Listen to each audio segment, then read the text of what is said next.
జనగణన పేరిట assembly సమావేశాలకే Jana Gana Mana పాడారని BRS నేత గట్టు రామచంద్రరావు అన్నారు.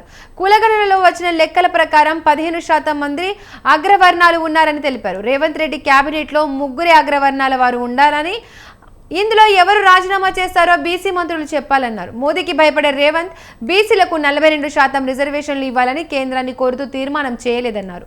బడే భాయ్ చోటే భాయ్ రహస్య ఒప్పందం మరోమారు బయటపడిందన్నారు. కామారెడ్డి డిక్లరేషన్ కు విరుద్ధంగా అసెంబ్లీలో తీర్మానాన్ని చేసినందుకు సీఎం రేవంత్ రెడ్డి చిత్రపటాలకు పాలాభిషేకం చేస్తున్నారా అంటూ మండిపడ్డారు.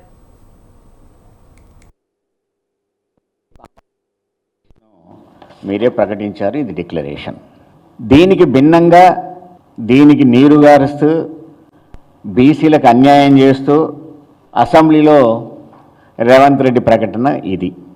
అంటే బీసీల సంఖ్యని పూర్తిగా తగ్గిస్తూ అన్యాయం చేస్తూ ద్రోహం చేస్తూ ప్రకటించిన స్టేట్మెంట్ ఇది. నేను అడుగుతున్నాను వీళ్ళని, ఈ ద్రోహం చేసిన స్టేట్మెంటే కరెక్ట్ అని వంది మాగదుల్లో ఉన్న బీసీలు కనుక అనుకుంటే ఎస్, కామారెడ్డి డిక్లరేషన్ ప్రెస్ మీట్లో చించేయండి.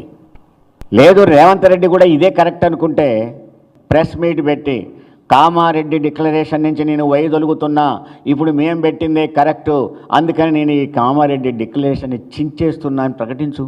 ధైర్యం ఉండాలి కదా.